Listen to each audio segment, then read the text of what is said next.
Russia's President Vladimir Putin is to oversee further military drills tomorrow involving ballistic missiles and cruise missile launches. It comes as Ukraine's defense minister says that about 150,000 Russian troops are now encircling the country, despite those claims from Russia that some of them have been pulled back. World leaders have been meeting in Munich today for a security conference, which Russia didn't attend for the first time since 1999. Our diplomatic correspondent Paul Adams sent this report.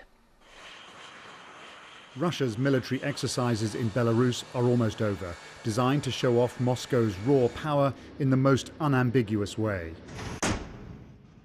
Other drills out in the Black Sea. Rarely has Russia displayed its military might in so many places at the same time. It's mesmerized and profoundly alarmed the West. And perhaps that's the point. Some equipment is going back to bases close to Ukraine. Western officials say they want to see other units being moved much further away before there can be any meaningful talk of de-escalation. Although Russia has announced that it is moving its forces back to garrison, we have yet to see that. In fact, we see more forces moving into that region, that border region. In eastern Ukraine, a potentially dangerous escalation. Ukrainian soldiers inspecting damage from yesterday's explosion at a kindergarten. Exchanges of fire overnight, some of the biggest in recent years.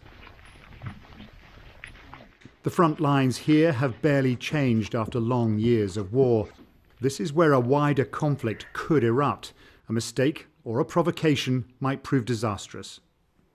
The threat to this country remains very real. Vladimir Putin could invade Ukraine at a moment's notice.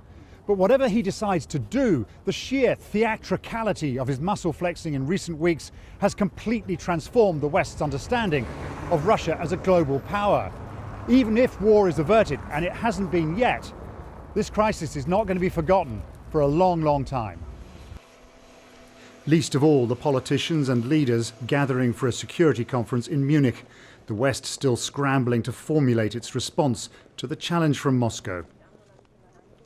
At the Kremlin, Mr. Putin held talks with the leader of Belarus, Alexander Lukashenko, the man playing host to the drills which finish on Sunday.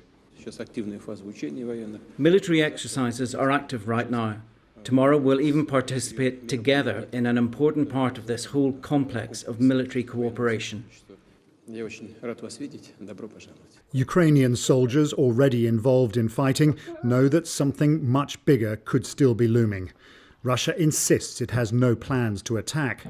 No one here is relaxing their guard. Paul Adams, BBC News, Kyiv.